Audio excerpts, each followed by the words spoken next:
Hey man, what's up? Ugh, I just got done doing a little foam rolling. Oh man, I should jump on that. Oh, jeez. Yeah, I'm wound a little tight this week. Oh yeah, is that maybe it's running in the family? Oh yeah? Yeah, I had.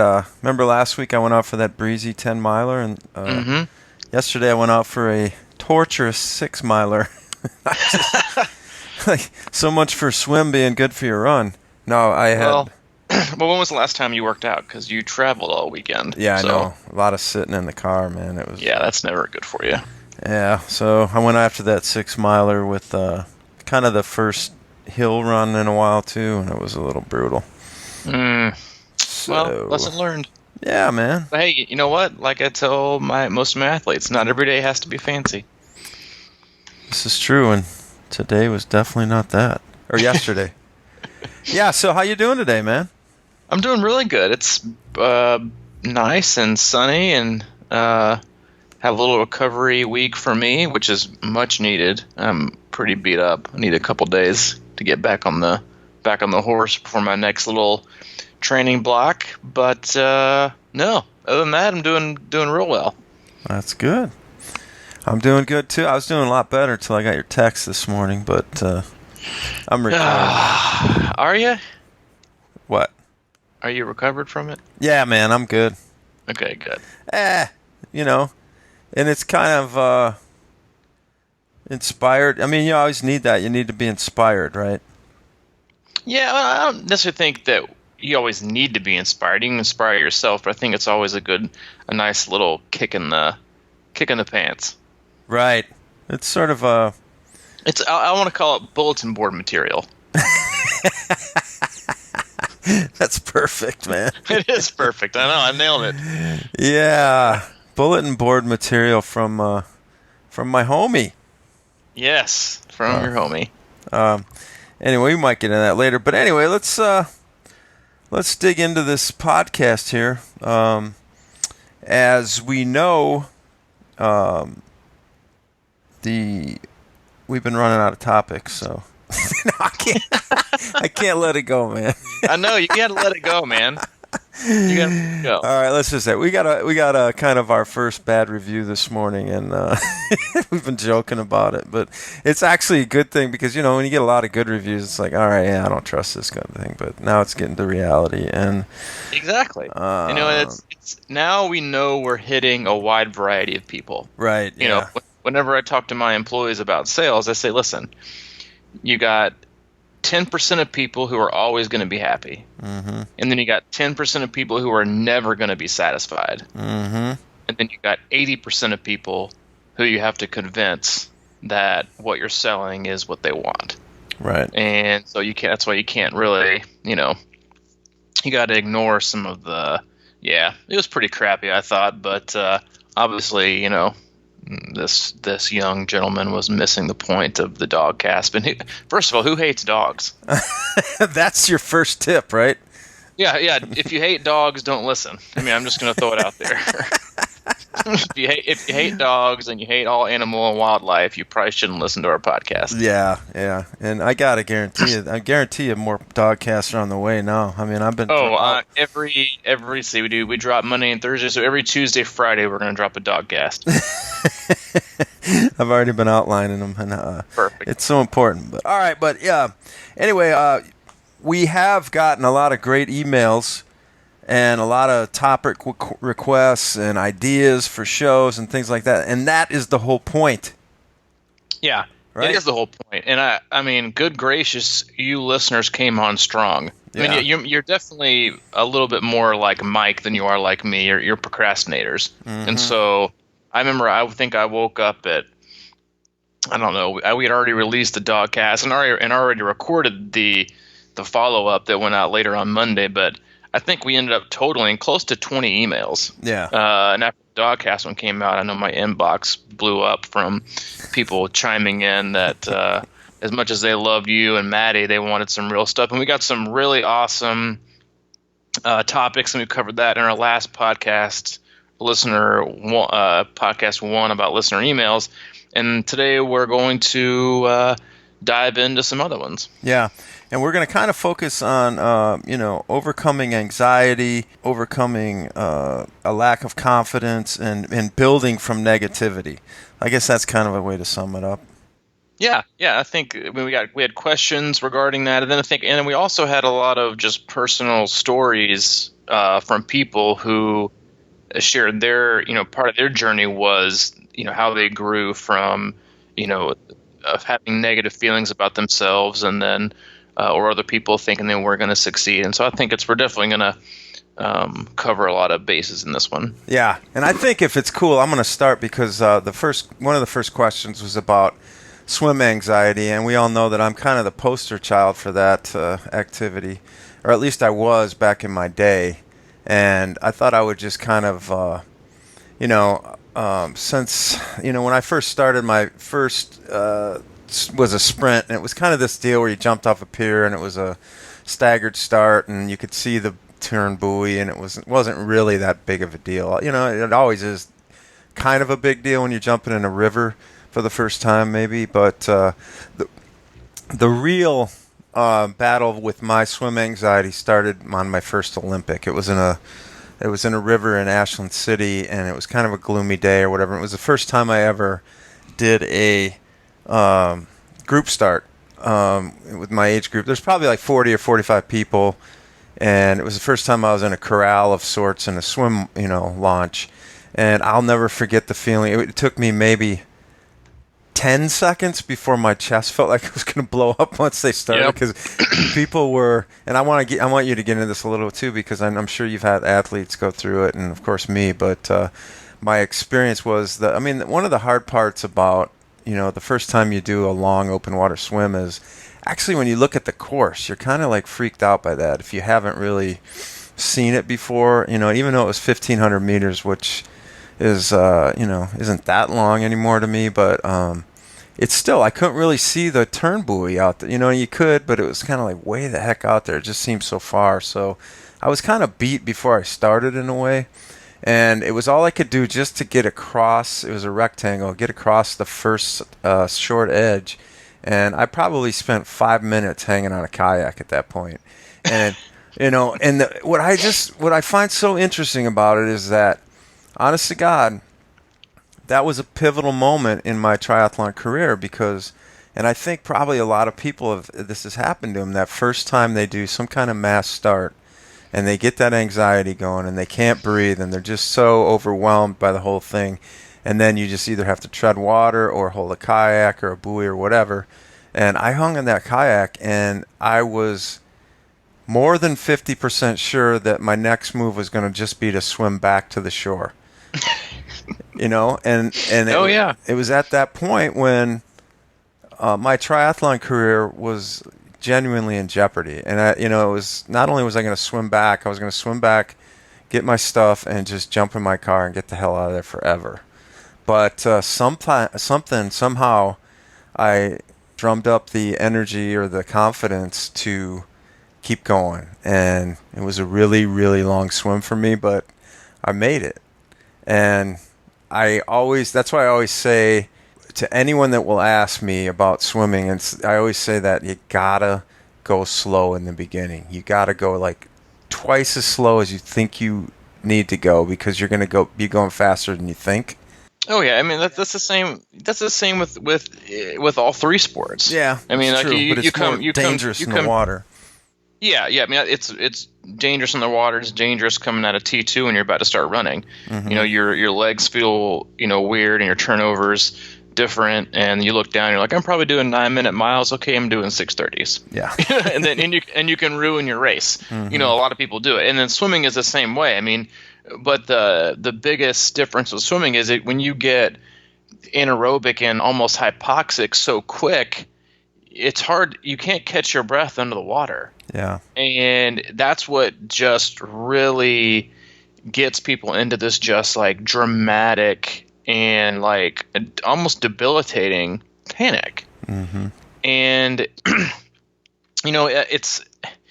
listen, I know people, if you listen to this podcast, and, I'm a very, very good swimmer. That's something I've always done my whole life.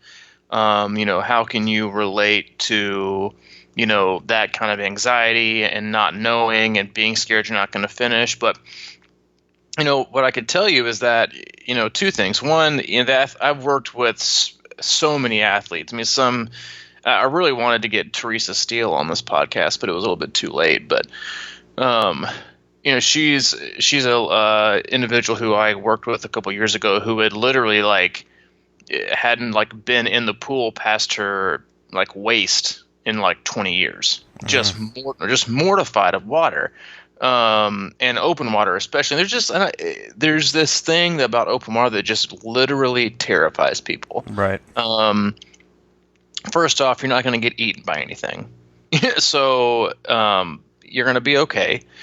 And I think people forget that if you do panic, you can always stop.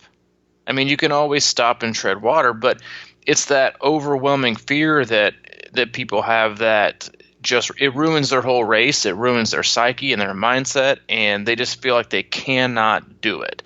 And I think, honestly, it'd be a totally different animal if you flipped all of the events. You ran first, you biked, and then you swam. Mm-hmm. And I just think people's mentality would be different. It's too hard for me to start, but then is it too hard for me to finish? You've come such a long way, and there are a lot of ways that you can practice this in the pool. One of my favorite workouts to give people is just to go out really, really, really hard, and then swim easy without stopping. No break. But just to kind of replicate that out of control swimming, probably going too fast. Now I have to settle myself down without stopping. Yeah, that's a good one. You can do that kind of stuff in the pool. I'll do 35 if we're doing a 50. 35 meters sprint, 15 yards easy. To gather yourself, to slow yourself down, and also you get to kind of do a little speed play with different speeds and how does this feel, how does that feel. Swim in open water as much as you possibly can. And honestly, ask yourself, what is the worst thing that can happen? Honestly, what is the worst thing that can happen? And then the second one is, when I did Swim the Suck, that 10-mile race, 3 years ago, am I a good swimmer? Sure. But was I trained for it? No. So I had legit thoughts of, man, I'm going to hop in the water and I'm not going to be able to finish this thing. And I was driving up, and it's along the Tennessee River, and we came around this corner, and I looked up, and it was just this really, really pretty day, and I was just what's the worst thing that can happen? I have to stop, mm-hmm. or it's just going to take me longer than I thought it would, and who am I going to disappoint the most? Right. And who's being the hardest on myself? Well, it was me. Mm-hmm. No one else would have an idiotic expectation of, this 10-mile open water swim that people have trained all year for, and I literally knew about it days before. So I had no expectations. And so what I did was I'm just really going to focus on enjoying the experience. And so I set myself in the very, very back of the send-off at the start. And there's probably, 100, 200 swimmers, a bunch of kayaks. I got my kayak guide that week, met him the day before, no practicing, no nothing. And I was I'm just going to start off and be comfortable and just see what happens. And it ended up going really well for me, and I did well, and I finished, but it was focusing on what can go right instead of obsessing about what might go wrong. Yeah. I talk to people all the time that, I say, don't live in a problem that doesn't exist. And that's what a lot of people do with open water swimming, especially, is they obsess about and they live in this problem and this issue that doesn't exist. And they take it with them, and no matter what, even if they complete the swim, you're never going to swim to your ability if you're always carrying that, not negativity, but that just overall anxiety with you. Right. And you hit on something that I think, a lot of people do, and I may or may not do enough, but I'm doing it more. It's start where you're comfortable. If you're going to, I have a tendency to kind of try and start towards the front or whatever, and that is usually a bad move for me. If you kind of start off, and a couple times last year I started off to the side and sort of in the back, and just let the race come to me. One other thing that you mentioned about what if it was last? Of course you'd be all warmed up, and I nobody warms up before swims. I mean, they just don't. They should, but they don't. I sit around and watch people, and it's just really, and it's natural just to kind of be a little anxious and just talk it out with your friends. But I really try to find some time to, get off to the side and get my arms moving and get the blood flowing in my upper body, and that really makes a big difference. I mean, and that's why I am a huge proponent of them always allowing. There are a lot of swims now that don't give you time to start or it's time to warm up. Louisville, Chattanooga, you can't get in the water. And I think that's just it's so bad for the athletes. But I just think that setting yourself up for success and staying within a positive mentality of are my fears even realistic? Mm-hmm. I've done this before. I mean, most people carry this from race to race. I know this listener I know specifically has already done one and is still already terrified of the next. Yeah. It's like, what can go wrong? Okay, so let's see. If I'm biking too hard and I get out of breath, what do? Okay, I slow down. If I'm running and I get out of breath, what do? I slow down. If I'm swimming and I get out of breath and I start to panic, what do? I tread water. And it's... People don't think of it as like something that easy because it's terrifying to them, but go through the list of things and like, what am I afraid of and why am I afraid of it? And then more importantly, is this even realistic? Yeah. And then another list, why I believe I can accomplish this and why I know this, won't happen. And just approach it with positivity, but also in your training, there are ways to address it. There are ways to prepare yourself for it. And, I think that's just it comes with time, but it also just comes with, building confidence overall. Yeah. Okay, now the second one here we want to go into is talking about the same kind of issue. And I sort of have a biking background, so I've never really had this, but I know a lot of people have general anxiety about the bike as well. Like, a lot of people are really afraid going down hills and worried about their bike handling and things like that. And I think a big part of it, what I see in people in bikes, is they get distracted. And I think I have that natural, because I used to mountain bike a lot, and you just had to be in the pocket. You couldn't be like glancing around and looking at people, because the minute you start turning your head around on a bike or doing weird things or reaching, you're going to go the other way, and then you're going to get in a panic. And it's just basic bike handling skills, but you really have to zone in. I mean, that's my advice usually with people also. And don't overthink it. It's kind of like when you're driving a car and you start really looking close to the front of your hood, you can't see as well. But if you just sort of gaze into the distance and not worry about like what's going under your tire at that moment, then you're a much better rider. And that's usually the advice I give, is that you have to look into the horizon. You can't be trying to avoid every little thing in your road or whatever. You just kind of look out at a place and you see maybe a potential hazard or somebody ahead of you that's like, fading into the lane or whatever. You pick that stuff out way ahead of time. You just have to trust it.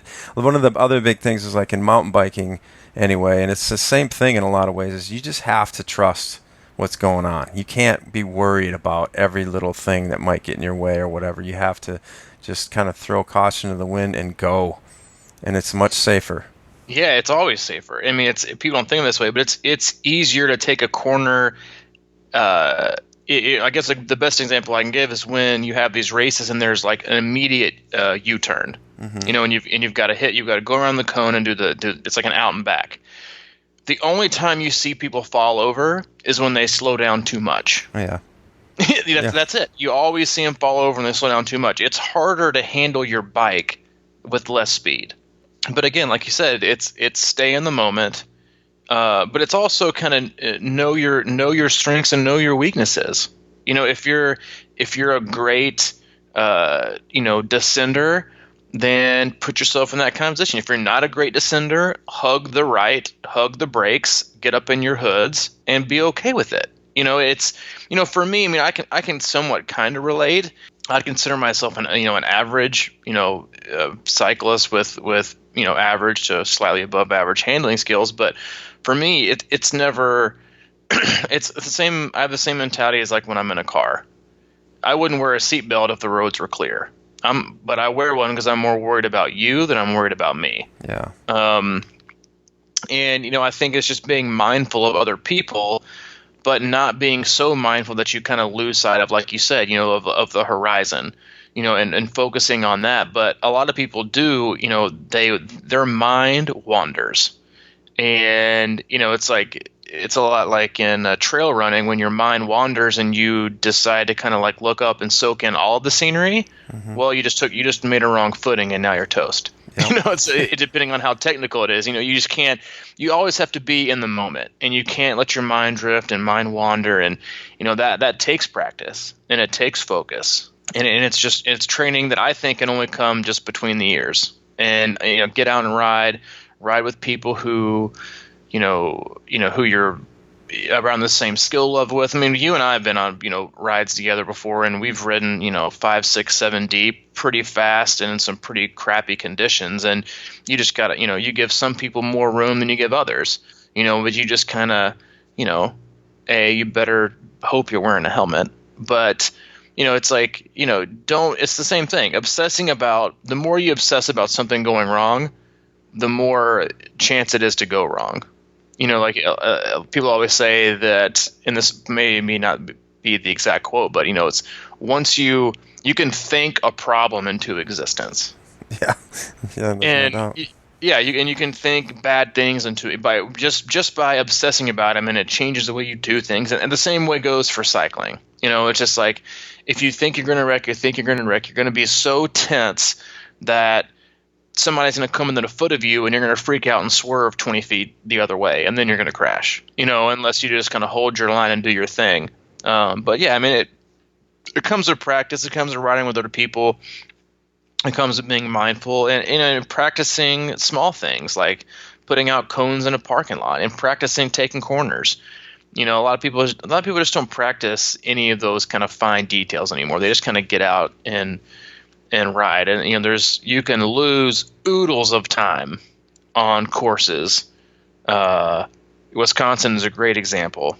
Louisville is a pretty decent example too, but of losing, you can lose tons of time on being a terrible descender and a terrible person at taking and coming out of corners. And it's just something you got to practice.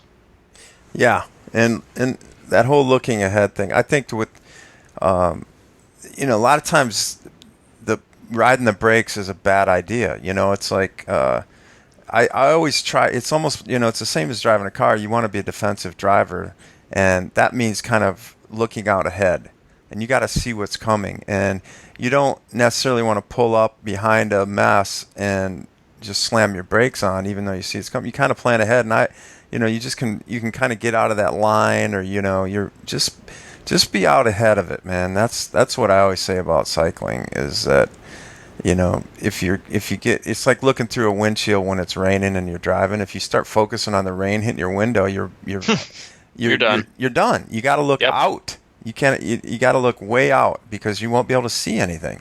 It's the same sort of philosophy, and I just think it's cycling is like you said, it's getting way too far in your head and not just thinking about it as a destination. And it's more of like, what am I doing in this little situation here? You just got to trust the roll of the wheel and go. Yeah, it really is that. It really can be that simple. Mm-hmm.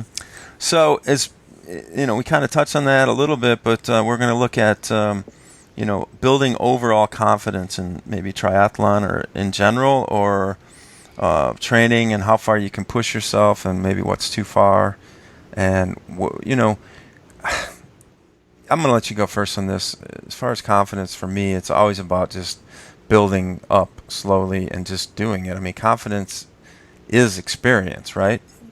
Yeah, totally. And so is the lack of confidence. They're both from experience. And, we had a lot of listener emails that kind of touched on this. And, I know this specific person, they just kind of grew up thinking that they weren't athletic. Yeah. I just think that the term athletic is such a broad term anyway. I mean, it's like, what makes you an athlete or what makes you this or what makes you that. It's so broad and so people can just kind of, like I said, you can think problems into existence. You can convince yourself you're not an athlete and never participate in sports. When the fact of the matter is you never know until you show up.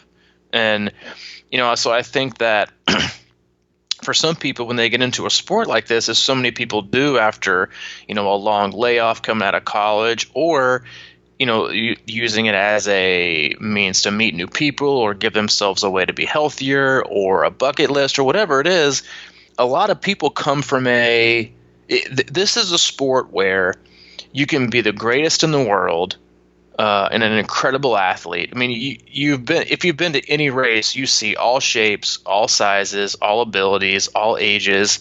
I mean, any walk of life can participate, and it's three sports that everybody can generally do if they want to. It's not something so technical that takes an incredible skill or hand-eye coordination, like it would be to play another sport, and so a lot of people can do it. And so you get a lot of people with different backgrounds that have never done sports. And like, this is my way in. And what they have a hard time getting over is convincing themselves that they can. And because a lot of people just in generally, and I used to struggle with this too, is you just see yourself in not a negative light, but you kind of see yourself as, always one of my mentors kind of always has this phrase. It says, you are not what you think. And, because the first time I met him, he said, Robbie, point to who you are in your body. And I was like, what? And he said, point to who you are. And I pointed to my heart, like I think 9 out of 10 people would. And he says, you are that. He said, it's your mind that, excuse my language, it's your mind that fucks everything up. And, your belief, I think your belief comes from your heart, and it's your negativity and convincing yourself that you can't do it that comes from your mind. And, I think that's what a lot of people struggle with, is they think themselves out of situations or, confidence, rather than believing in what actually is, the current reality of the situation, that they are a good athlete, that they are doing these incredible things, that they have come a long way. And it's just, it's an overall, it's all cumulative, like you said, from experience, whether good or bad. Right. And probably a lot of people are good at writing down their workouts and things like that, and they'll be able to see progress, because I think a lot of times with me, I don't write that stuff down a lot, and I lose track of maybe some of my gains or where I've come from, because you just forget, right? You don't revisit. Even looking at some of your races, I can have a race and then 2 months later be like, man, I don't know if I could do this again, or I know, you kind of lose your mind, And I think my advantage in some ways is sort of a lot of competitive sports back in the day, because what always motivated me, and this might be certainly a character trait of me, is like I like getting backed into a corner, and that's sort of what motivates me, and that's what sort of flips a switch in my mentality when people may doubt me or say I can't do something or whatever, and I think it's a good thing in a lot of ways, but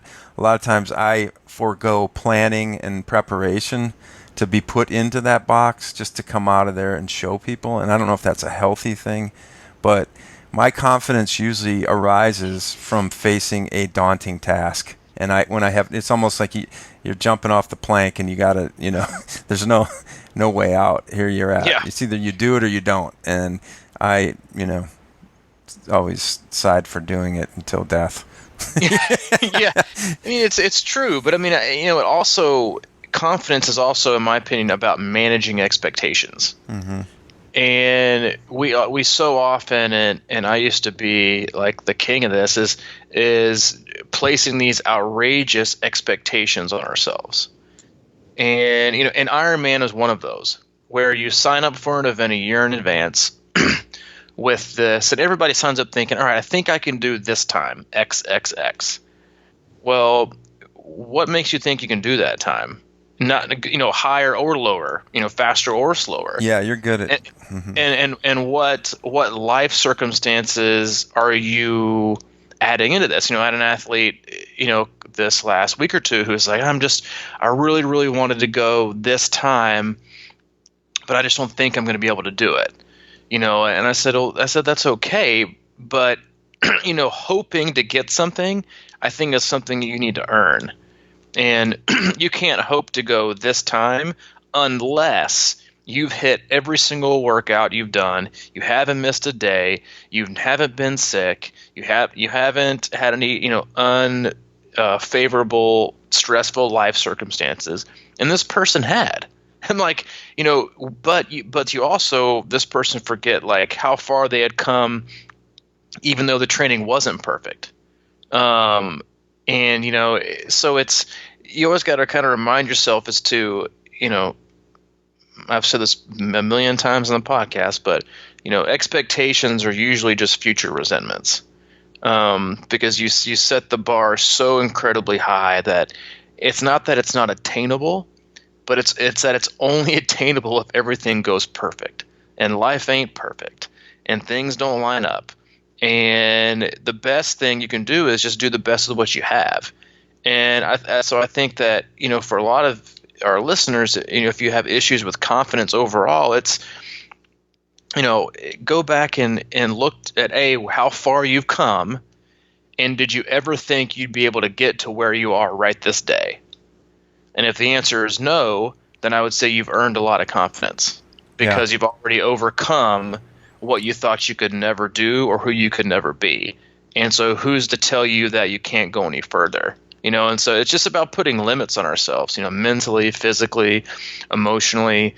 And you see it a lot in the sport. And I hate seeing people get so discouraged with themselves, because it's so much about setting these unrealistic expectations. And that's the only reason as a coach I'm so good at picking people's times, is because I can actually take into account objectively your life circumstances and stress, because I look at all of your training, back and forth, and it's hard to let go of a goal once you've attached yourself to it.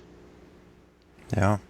Well, you always talk to me about how you think my confidence holds me back, or something, in a sort of like, you think that a lot of times I set expectations which are high, but they're maybe not high enough, for example. I don't know. I don't know if this fits into that conversation, but you think I'm like destined to be...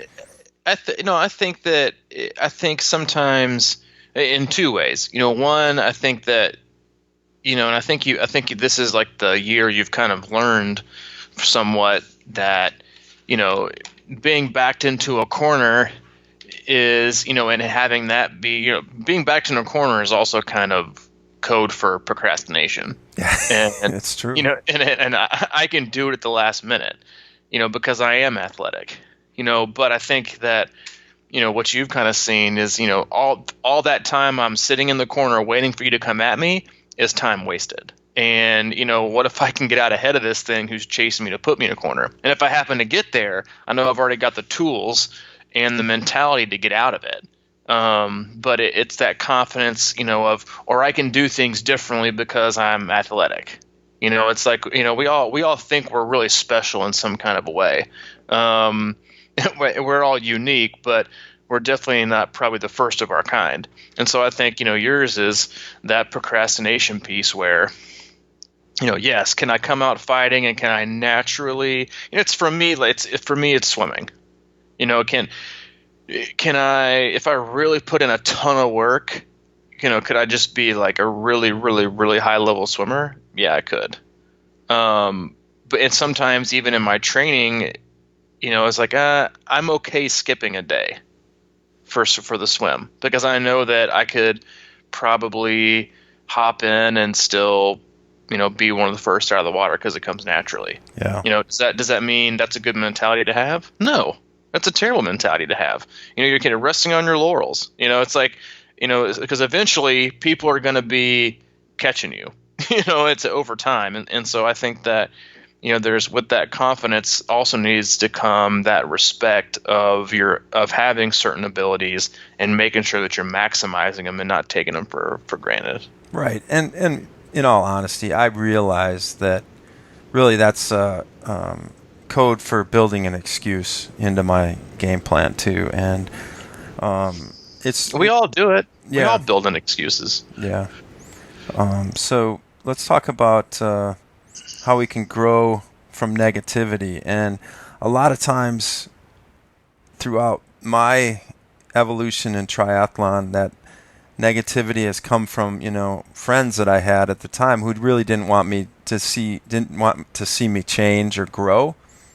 And it kind of weighs on you, right? I think everyone's probably had to sort of break free from certain people to even pursue the lifestyle. And I know that your life has changed dramatically. And so, do you want to riff on that a little bit? Because yeah, no, I think I think that if you're new to the sport, I think this is relative.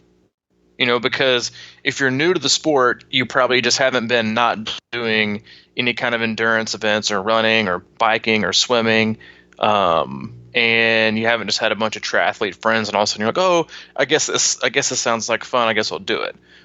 You're more likely to be a person who's getting into it, and now you're having to choose.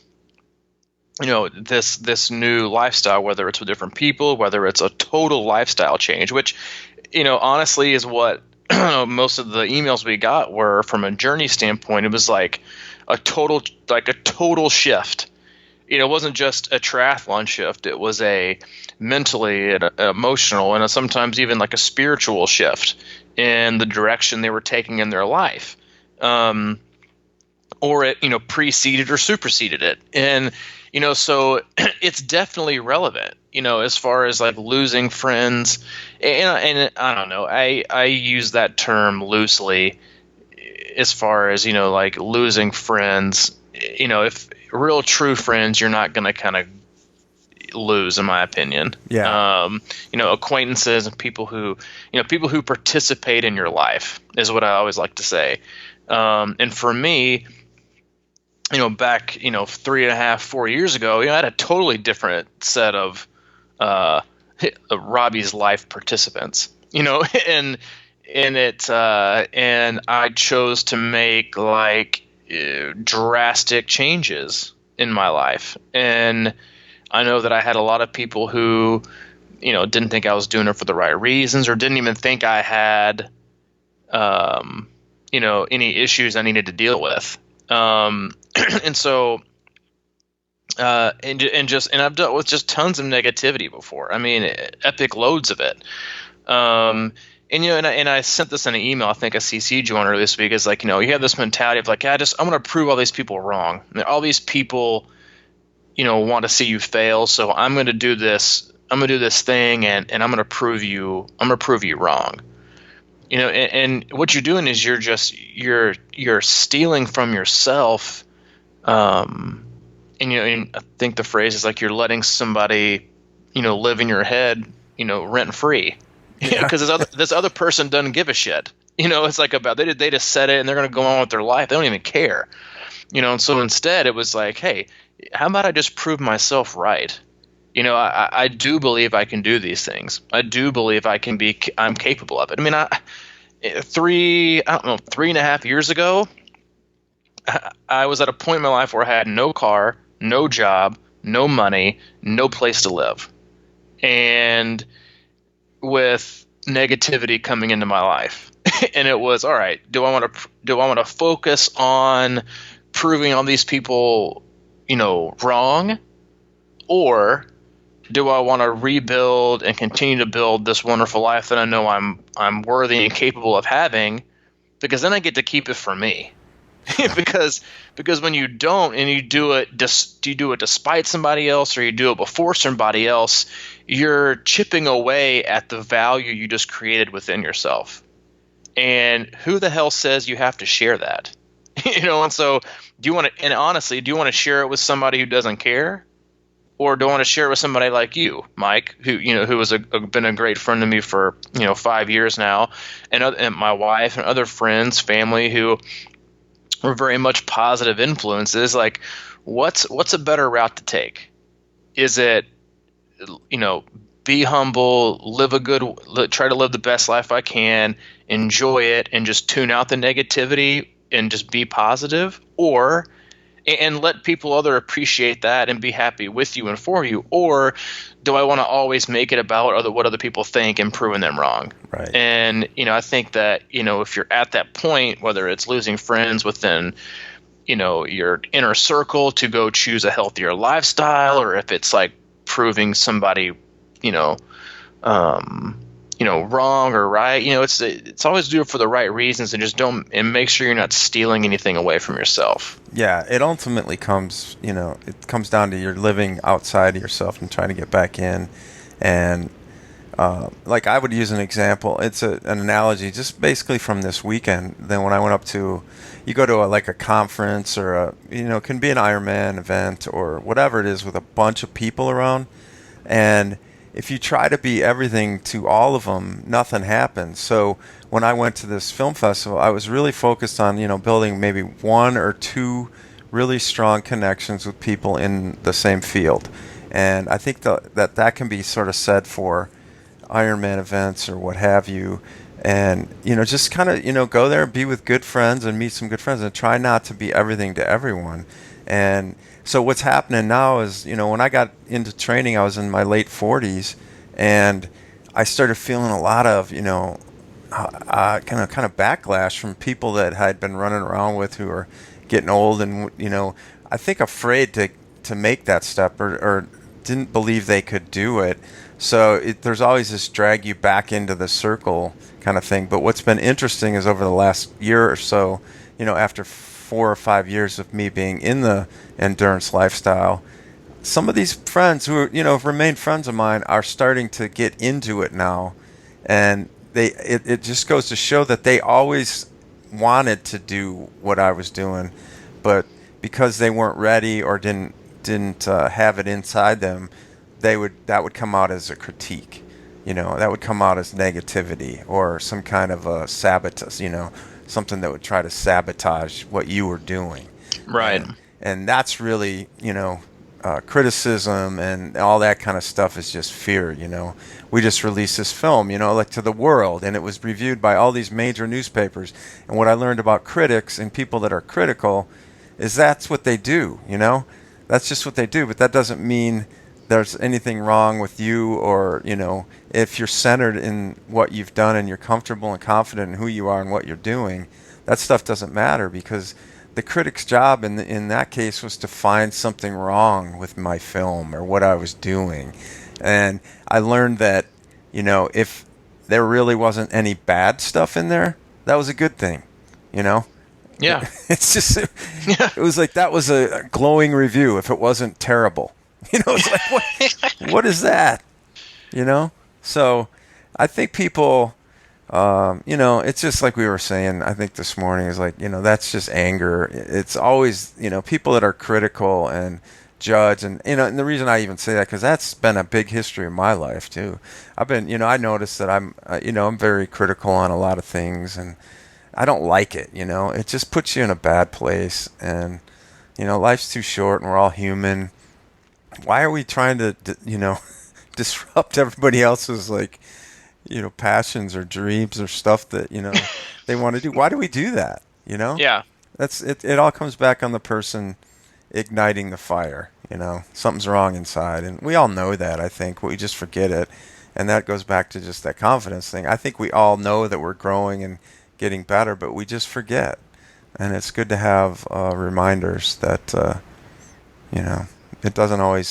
it isn't always obvious, but you're on the right path. Yeah. I mean, it's just appreciating where you are versus obsessing about where you used to be and why you're not somewhere else. Yeah. And we do that all the time. It's like nothing is ever, we're obsessing about the future and living in the past, and the present is just kind of like, some kind of muted existence that goes on sometimes. And it's like, man, just like sit back and smell the roses. And that might sound sappy, but it's like, think about how far you've come. Because if you're listening to this podcast, and I guarantee you're farther along today than you were a week ago, a month ago, a year ago in your athletic development, if not other developments, and so it's like, take a look back. And I do that a lot of times, with an athlete who I think may or may not be struggling with like a first-time Ironman, as I'll go back and I'll pull all their numbers from training.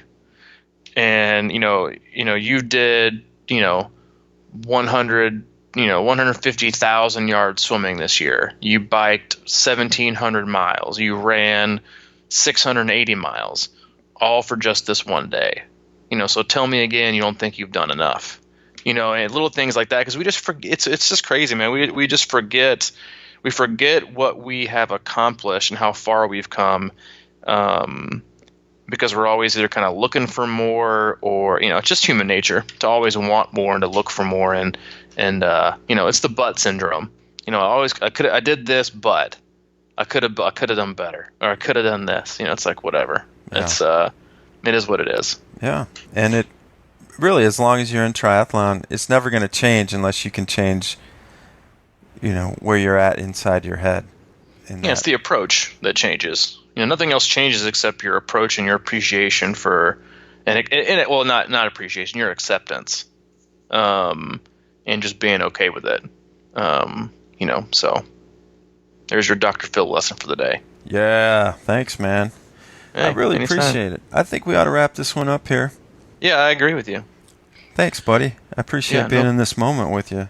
Yeah, no problem. I do want to give a little love to our faithful listeners who appreciate dogs. And even if you don't, appreciate dogs, but you did appreciate and find somewhat humorous our dog cast, we have an ever expanding, growing, Crushing Iron online store, where we have some training plans that start from like Olympic all the way up through 70.3 to Ironman. They are very, very like super affordable. And if you love the dog cast or just love dogs in general, then check out the online store. We'll link to it in the description of this podcast, and use the coupon code DOGCAST for the remainder of the week. And appreciate you listening. And if you don't like dogs, get the hell out. Right. Well, hey, let me ask you this question real quick. Who's more in the moment than dogs? For real. So if you're telling me there's not a lesson we can't learn from dogs, then there's something wrong. Yeah, I hear you, man. And they're always excited to meet the new person with 100% focus. Most of them. Yeah, it's true. Well, we're all not perfect. That's true. Keep them coming, crushingiron@gmail.com. A lot of good stuff. And I'm going to be catching up with some of these stories and talking to people about, maybe repurposing some of the personal stories on the website, if it's okay with you. Yeah. I'll clear that with you. And then at some point, I want to get, I know you do too, get some of these people on the podcast and just hear the story, just shoot the breeze and see what comes up. Yeah, I'll email you here in a little bit, but I had one guy reach out and said he'd be open to being on the podcast, so he's got a good story too. So yeah, that sounds good, and we'll check you guys out on Monday.